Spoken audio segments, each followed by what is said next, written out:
Okay, that was a legit countdown. It ma Yeah, it we're makes it supposed feel to very launch real. now. We're supposed to launch now. And go. Yes, I'm ready. I'm channel my inner Barbara Walters for you today. But actually, you know what? I was thinking about that. I thought maybe this hard-hitting journalistic approach to what I really am excited for us to get into today, which is all about your incredible book, The Unmasking, and I kind of went back and forth on it, and I just feel like having a conversation with you about the why and sharing maybe some of the things that I saw and felt reading it could just be Yeah. an easier way to talk through it than just my hard-hitting journalistic questions, which I did have prepared, by the way, just so you know. I love it. I might Yeah, I might agree. Let's do it. Let's keep it conversational. I'm with you. Yeah, because I mean, I think that's the essence of your book too, is I thought the best way for me to kind of start off by explaining this to you, and hopefully you will take this all with just all the love and respect, absolutely, is the different times I read the book, the various interpretations and impact it had on me. Hmm. And I thought the idea of reading this thing first went through, I automatically went to my outcome focused logic lens. I Mm. really did. I don't know if this is part of your writing experience too, which I want to ask about because I know this is the fifth version. Yes. Fifth version. Yeah. Okay. So I That's when a I whole thought story. yeah, we gotta get into that because as a reader, honestly, Joe, I kinda went through that too. The first version, I went very outcome focused, very logical. I thought, "Oh, these are amazing points, and so many people can learn from this."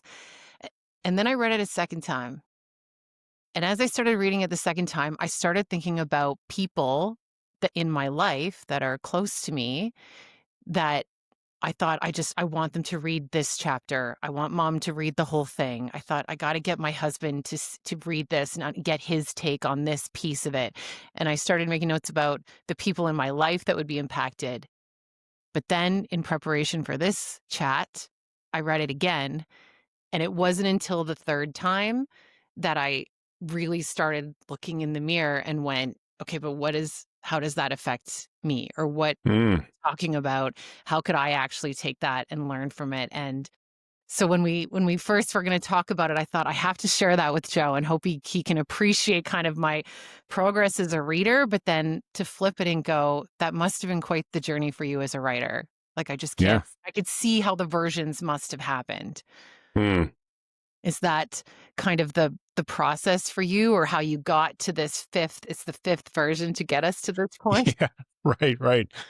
Yeah. I mean, the five versions, they're related in the sense that they all have the same theme, but Yeah. they came at different times, and they came from a different intent. And the first version was really early in, I mean, the book is called The Unmasking, right? It was only called The Unmasking in the last version, pretty much. Because the whole concept of the mask is a new idea that kind of sums up what I learned about myself and about the growth and the change. So the first version I wrote was just about 4 years ago, almost exactly 4 years ago, like November 4 years ago. So 2021. And at that time, I was still fresh in like figuring stuff out because the whole thing started in January, February of 2021, where I had this health scare and it changed a lot of things in my life for the better, but first for the worst. The first version of the book, I thought it was a book, but it wasn't. It was more of a diary. It was more of a like me just figuring my shit out by saying, what am I feeling and where did this all come from and why was I so miserable and why do I feel better now and what changed? And so it was an exploration. It wasn't a book, and it really didn't make any sense to anyone else. It was like nobody cares about my life story, right? All those details. It was me exploring my own story in details to figure out why I lived the way I lived for so long. And then finally, because of one incident, which was scary, but it was a false alarm, kind of flipped the script for me. And suddenly everything was clear. And even though everything was clear, everything didn't become easy. It just became clear. And clarity led down a path that changed my life. And that first book was really reflecting on that early first 9 months of what the hell did I just experience and where did this all come from? And then once I started changing more, months or maybe a year later, I said, no, that's not the book. Here's the book. And then I put on my, commercial hat. Like, how do I make this book a commercial success? So I Right. had this neat little model and I made it about structure and process.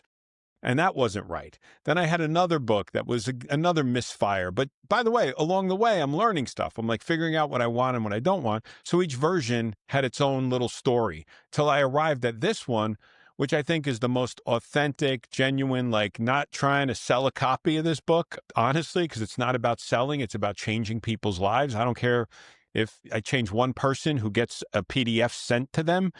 Um, and there's no like tidy little neat little packaging. It's like it kind of ends with I'm still figuring this shit out, which I think is the most authentic message Yeah. of you never figure out life. There's no after photo.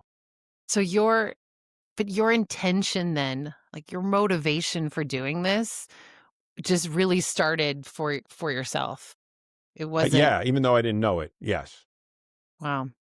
And as you kind of went through that process, I mean, I know that there was a real catalyst for this, and I'm would love to hear how much you're willing to share now about that, like in terms of the catalyst of what really pushed into this recognizing what we needed to do to move through the process of, and I love the way that you broke this down between breaking, becoming, and being.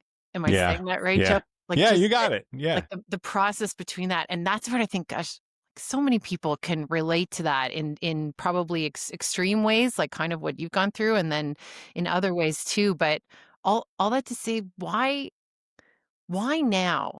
I mean, Mhm. you've gone through a lot of things in your life, Mhm.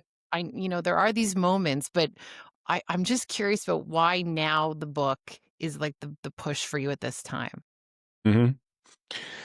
Um it's fundamentally about just being vulnerable enough to share it. I don't Mm, think I don't think I would have if you asked me 5 years ago, all right, if you could take if you could time travel to 5 yeah, years ago with yeah, a copy of the book and you handed me the book and you said, "Here's the book you're going to right. produce." I would say, "No, sorry, never going to do that." Wow. Because it's too vulnerable. It's too it shares too much. I would never share that much 5 years ago about myself, about what I've experienced, and I just would never do it because I was way too guarded, way too masked, performative, trying to manage impressions, trying to seem impressive, all the things that had no payoff.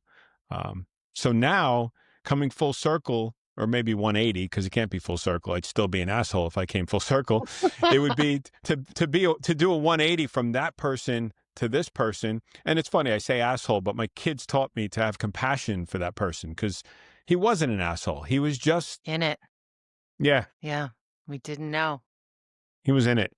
And I get emotional thinking about him. Like he's a Yeah. different guy. He's me, Yeah. but he's a different version of me and he needed help. Well, that's fair, Joe. I mean, it's the depths of who you were and who you are now, Yeah. and a pretty Yeah. significant shift. Even the Yeah. way you refer to him as the other guy, and I've heard you Yeah. say that before. Yeah. I I would guess you're not alone in that. I know even as you're going through it, you talk a lot about mirrors, and you reference it in the way that other people have shown this to you. Yes. Like, I don't know if Yes. you would talk about that, about you've had these moments where people have been mirrors for you, but you've kind of been the mirror to yourself in some ways here too, right? Looking back on it. Yeah. Oh, Yeah. Yeah. I mean, when you look in the mirror, literally, right? It's like the reflection of your physical appearance, but then you look in this sort of mirror of who you are, and it's not who you are, it's who you think you are. And who you think you are is the product of the story you tell yourself. And the story you tell yourself is fiction. It's yeah. the inner idiot who's telling you that you're not enough and you have to prove yourself, and people don't want to hear that, or you shouldn't do that, or don't take that risk, or don't try, or keep your mouth shut because you'll get fired. So Yeah. the inner idiot, which is my inner voice is the inner idiot. I call him the inner idiot because he's trying to protect me. He's trying to keep you safe, right? That's our natural instinct, is to keep us safe. And by keeping us safe, it prevents us from living. So that first mirror of yourself is lying to you to keep you static and unchanged. So when you start changing, you start to see yourself differently. And then you realize, I want to be more real with other people. And by being real with other people, they become your mirrors. And so when you trust and have the right people around you, they start to show you parts of yourself that you might have missed. They start to, first of all, help you have forgiveness for the person you were, to help you recognize that, although you're still struggling, you've made all this progress. So celebrate the progress. And they kind of shed light on the things that you hide in the shadows. So I thought transformation was, self transformation. Like Hmm. I had a problem. I was overweight, out of shape, unhappy. I had a health scare. I'm going to change my life. I changed my physical life, but my emotional and mental health didn't change dramatically until I started letting people in because I realized I didn't have to do it alone. And, being an introverted person and thinking I have to figure it out all by myself and also not wanting to be a burden, I never asked for help. I just struggled silently for years and years. And when I finally asked for help, all these people helped me. And I realized how much Hmm. love was out there and how much Yeah. support was out there. And it Yeah. was like this, if you think of the mirror as them sharing their light with you, it's like they're shedding light on you and brightening your life by sharing their light and sharing their recognition of who you really are when you're at your best and what they love about you. And it's amazing. So that Yeah. really changed my life just by being more open with people more than ever before Wow. because I never asked for help. Oh, well, and even as you're saying that, I'm having these moments as I did third time through your book when you started Yeah. I was reading about this. And Joe, when you talk about these mirrors and these people in your life, I started thinking about who that is for me. And I had this moment where I distinctly remembered, um, the minute I realized my own marriage was over, my Hmm. first marriage, second Yeah. time's the charm, I always say. Just kidding. Right. Not good to joke about that. But and it was because of a mirrored moment. And I had to share this with you and then ask you because you have so many examples of things like this in your book. And I was playing baseball and I went to make a play and I got hit in the face with the Oof. baseball. And as my friend, my very dear friend as she is today, I think we've got 20 years in the books, we're heading off the field. And apparently, the first thing I said to her, like the first thing that came to me was, "Oh, my husband's going to be so mad that I got hurt." Mm. And Wow. I didn't even realize I had said that because, Yeah. he hadn't wanted me to go play ball and didn't understand why I was still doing it, right? Yeah. But Yeah. but this woman, Sherry, like, she looked at me and that she grabbed me by the shoulders and said, "What the hell are you talking about? Hmm. Like, how is that the first thing you'd even think about?" And so I hadn't thought about that until I was reading that part of your book, and I went, "That's exactly what happened." Like, this woman who knows me went back and go, "That's not you. Why would you even be concerned about that? Like, there's something really wrong with that." Yeah. And I had never thought about that until that moment, honestly. And I know that you're so open about your own divorce and the fact that you're talking about your marriage, you're talking about your parents in this. I mean, what was that like for you going through that process? You're writing down the words about these very personal things that are happening. Yeah. Yeah. Well, can I ask you a question first? Yeah, Because I yeah, think I think there's a real opportunity there.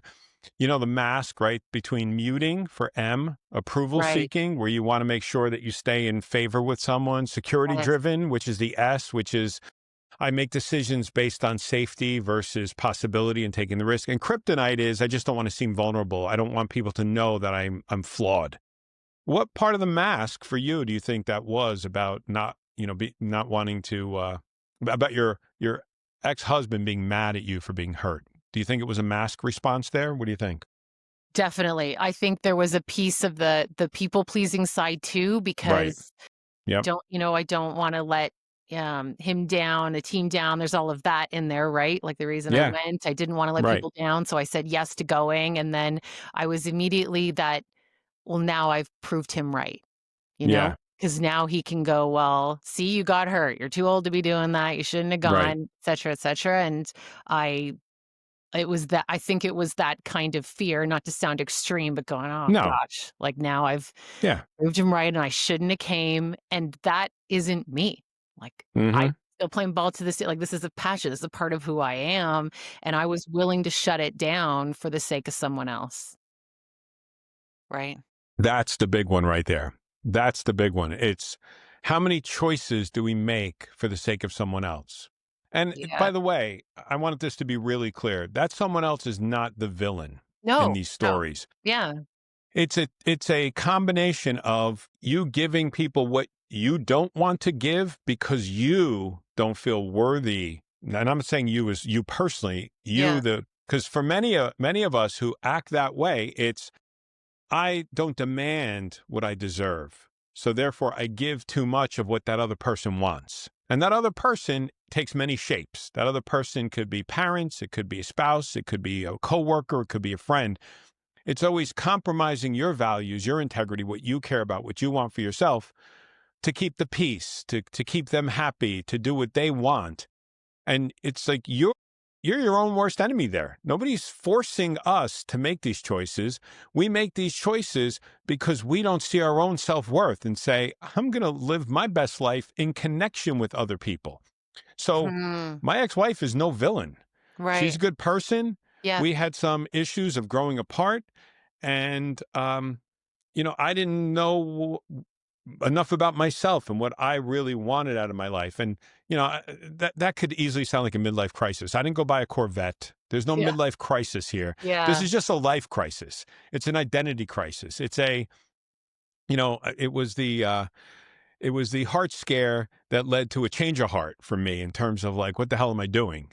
And it was, by the way, after my divorce, I had the heart scare. Signing divorce papers that day led me down that path of stress, which caused the heart scare. It was a combination of work and life saying, hey, we're just going to pile all this shit on you and see what happens. We're going to pressure test your life. And the pressure test failed. But this whole like people pleasing is a compromise to not get rejected, to not be an outcast. Muting is a compromise to not speak up so that you don't offend anyone and you're still yeah. accepted. We still have this tribal instinct to be part of something and we don't want to be kicked out of the tribe. And our tribe can vary from a spouse to a group of friends to a workplace.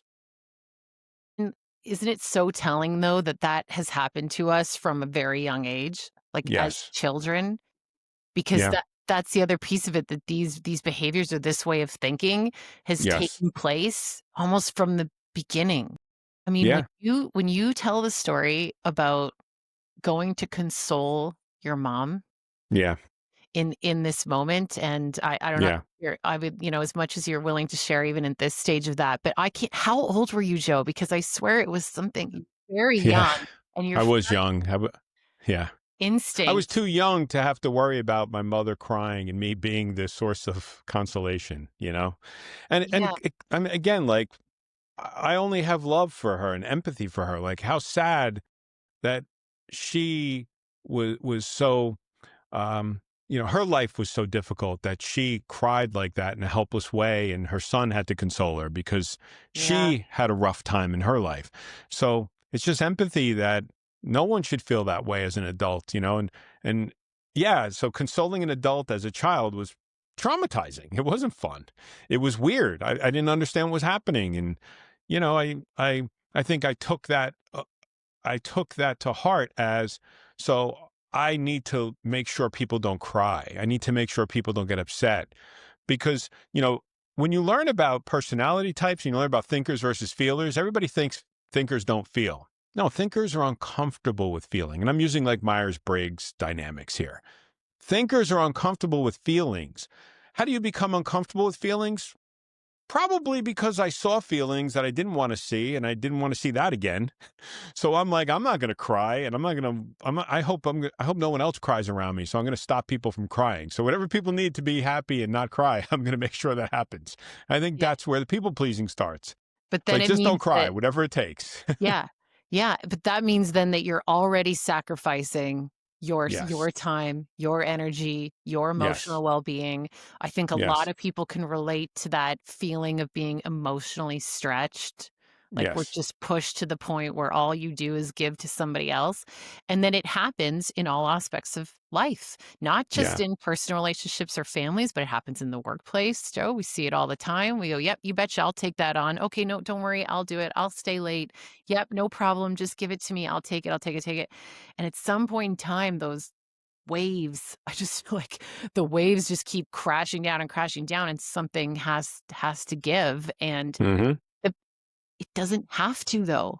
Like that's where I'm like, you can actually it's not just a dinghy, like you can actually get into a boat and now you're on the boat and we're riding the waves and there are actual like this awareness that you can have and ways to kind of take that control back. And it's almost as if this book was a journey for you to now I'm just making up my own analogies here, Joe, but it's like this journey was like, look, you're like, I'm done being in the water. I'm done getting crashed on waves. The lifesaver isn't enough. I'm building a damn boat that like works for you and is your own. Is I that like that. that I like fair? that. I don't know. Now I'm just throwing that out. No, that's Like honestly, that's a really cool analogy. I think I have to work on book version number 6. No, I'm kidding. No more rewrites. Sweet.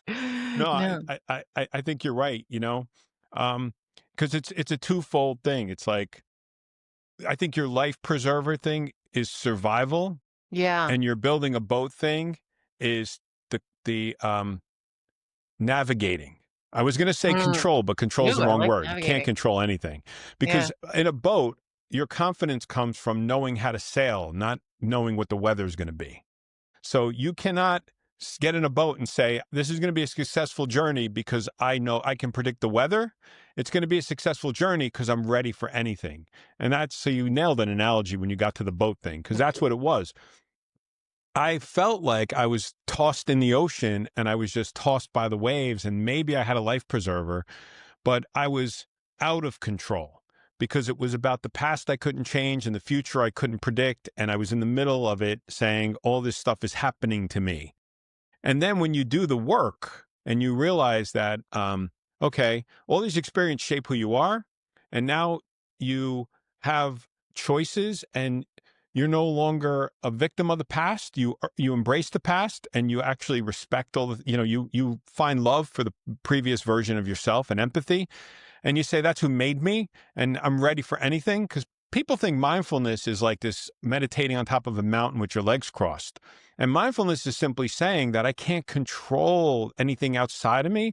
So all I can do is know who I am and feel confident in who I am and know that I'm ready for anything, that I could take the next wave, I could take the next storm. And that's what we're getting at. It's like, you just have to do the work to feel good in your own skin and say, whatever the world throws at me, I'm ready for it. Yeah, it's the power of choice coming back there, and you reference Viktor Frankl, Yeah. in the book, and I'm a huge fan of those concepts and those learnings and this idea of the power of choice, and you get to choose how you feel about a situation, you get to Yes. choose your response, right? This idea that there's a space in between stimulus and response, and that Yes. concept sounds simple. Like, I know Hmm. even when we talk to other people like that, even in workshops and whatnot, you go, "It sounds pretty simple. Okay, choice, strength, stimulus response." It isn't. And No. and I find a lot of people don't necessarily like that that's the suggestion, that Yeah. you you actually get to decide to be miserable or Yeah. not. Right. You Right. know what I mean? Right. That Yeah. people don't always like hearing that, right? We're much rather That's like, "What right. do you mean? It's not my fault. I'm in this scenario because of this situation." And Yeah. that to have that, that principle of, well, I'm actually choosing that response, Yes. that response. Yeah. I think it's so simple and so powerful. Do you agree? Yes. Yes.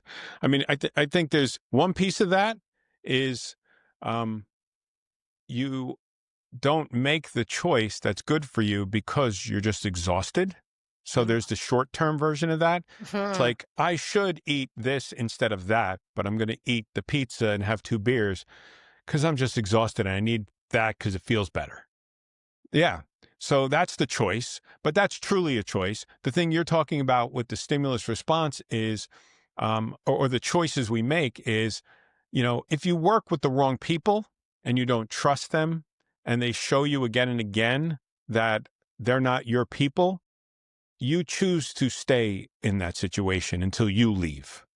Now I get it. it's not as simple as flipping a switch. You can't just say, all right, I don't like my work situation, so tomorrow I'm going to quit my job. No, of Right. course not. Yeah. But but you have to acknowledge the fact that you're in that situation because you chose to work there. And now it's only you can choose to leave there. And if you stay there, you have two choices. You could stay there and keep internalizing the pain as they are treating me poorly. I'm not getting what I want. Or you could stay there and say, look, I understand what this is. I'm going to give it what it gives me, and I'm not going to let it take over and make me miserable.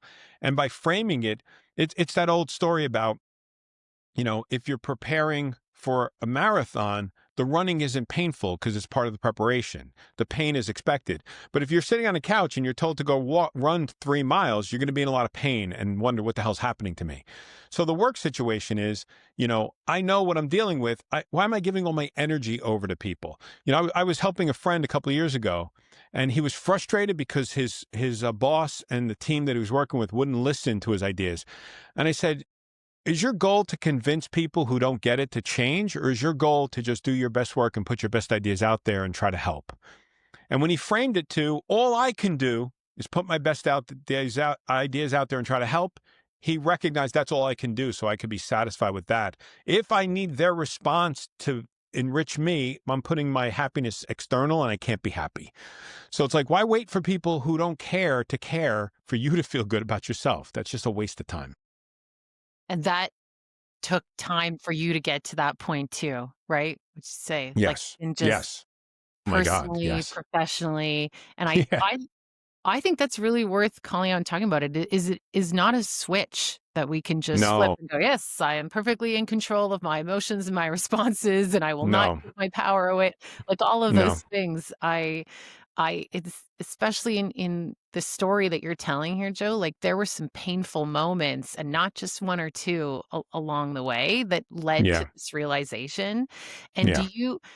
I'm just curious, do you think that by telling the story in that way that other you kinda have other people see themselves in that, or that you're like, with the intention of being so raw with some of the stories, Mhm. what is that for you, especially for these, like, the the tough moments? Yeah. Yeah. Uh, I think it's to model vulnerability. If the book is about authenticity and unmasking, and if I sugarcoat these moments in my life, then I'm just full of shit. So why not say, hey, this is how I felt and how bad it felt and what happened, and this is what I learned and figured out. And I think the other part of that is to show that there's no peak, there's no mountaintop. I didn't go from the valley of despair to the mountaintop of glee. I'm on a path that has ups and downs, and I have amazing moments, and I have scary moments, and I have fun moments, and I have sad moments. And through it all, I have a presence of now that all that matters is the moment I'm in, that I'm being the best person I can, that I'm surrounded by people I care about, and I'm doing my best. And I'm ready for what comes my way, whether it's good or bad. And that's a change of that other guy. The other guy would worry about all the past things he regretted, fear all the future things he can't change or may not even happen, which is hilarious, fearing the things that might happen and never do, and not even being in the moment, not noticing the little things. In the book, I say an ordinary Tuesday. The ordinary Tuesday is a metaphor, right? It's symbolic of life is an ordinary Tuesday, sitting on a balcony with the wind blowing and a nice coffee, thinking about the walk you just had, getting a text from somebody you care about. That's life. Not these Instagram moments where you go to some resort or you jump a fence so you can stand in front of a jet and pretend you have a private plane, and all these statusy things that are just absolute nonsense that mean nothing. The real moments of life are the simplicity of being loved and loving other people and making a difference and caring about people and just being you, knowing you could walk in a place and have a conversation and say there was no masking going on. I wasn't pretending. I wasn't seeking. I was just being.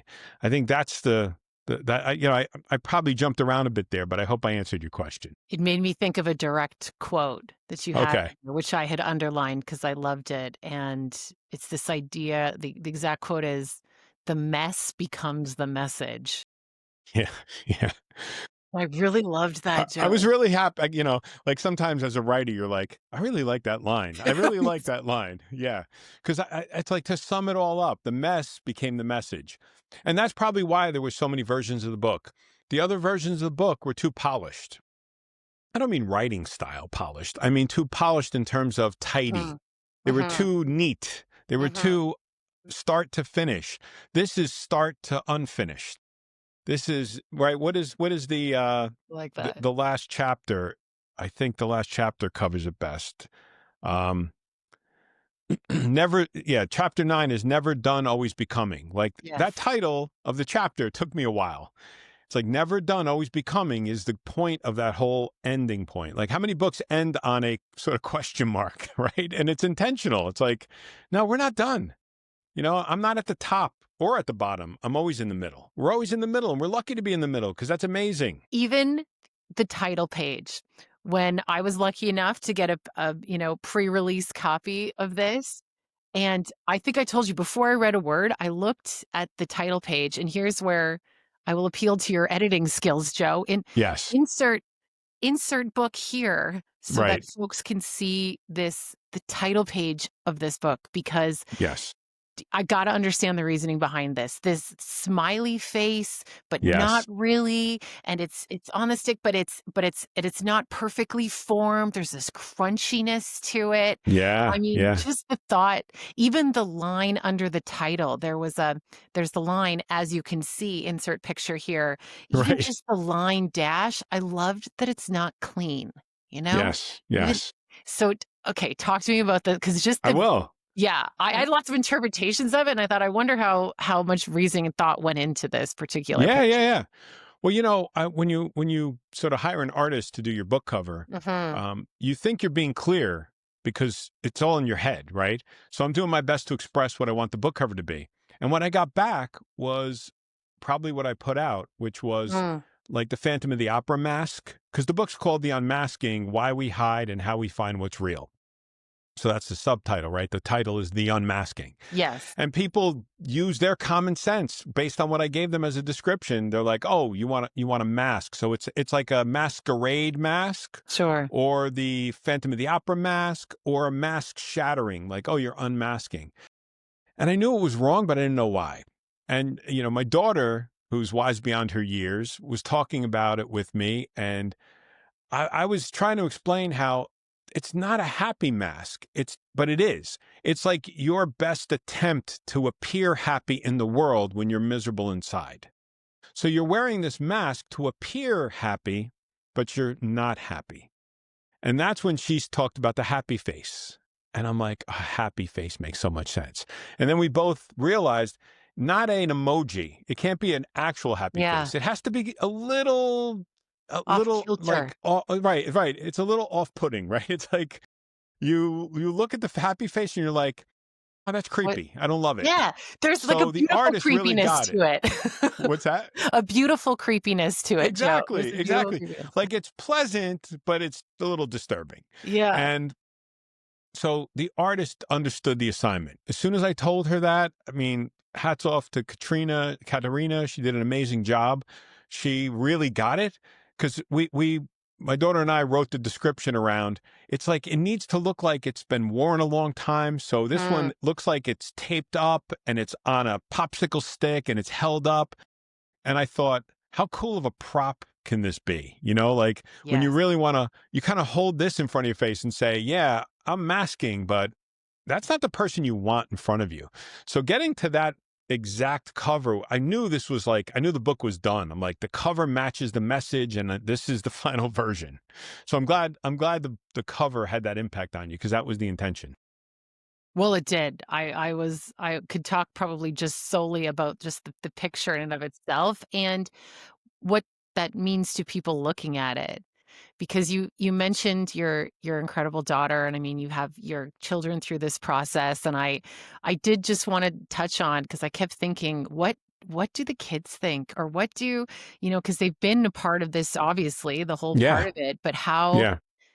how have they impacted you through this journey? And Yeah. just, I don't know, maybe just kind of as a closing, Joe, too, I just from a family standpoint.